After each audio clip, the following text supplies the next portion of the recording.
Hi, ఈ వీడియోలో section 27 AP forest act 1967 గురించి తెలుసుకుందాం. Section 27 power to make rules.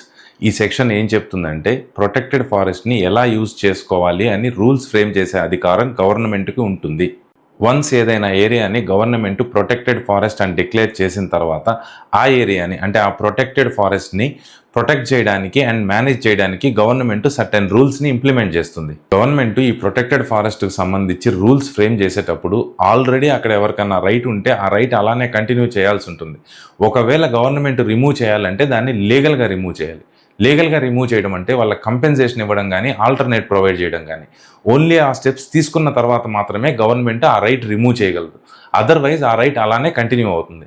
For example, ఈ ప్రొటెక్టెడ్ ఫారెస్ట్ పక్కన ఒక విలేజ్ ఉందనుకుందాం. ఆ విలేజర్స్ అందరూ వాళ్ళ కుకింగ్కి ఈ ప్రొటెక్టెడ్ ఫారెస్ట్లో నుంచి వుడ్ కలెక్ట్ చేసుకుంటున్నారు అనుకోండి.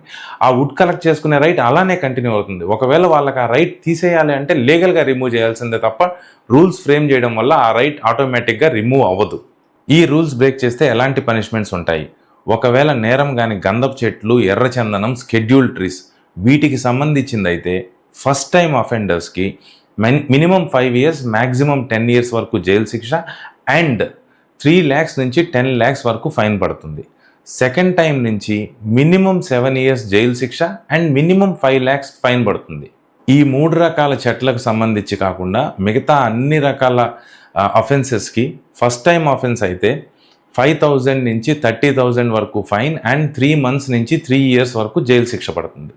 సెకండ్ టైం నుంచి 1 year నుంచి 5 years వరకు జైలు శిక్ష అండ్ 30,000 అంతకు మించి ఫైన్ పడుతుంది. స్కెడ్యూల్డ్ ట్రైబ్స్ని ఈ రూల్స్ నుంచి ఎక్స్క్లూడ్ చేసే అధికారం గవర్నమెంట్కి ఉంటుంది. That's all about this section. Thank you.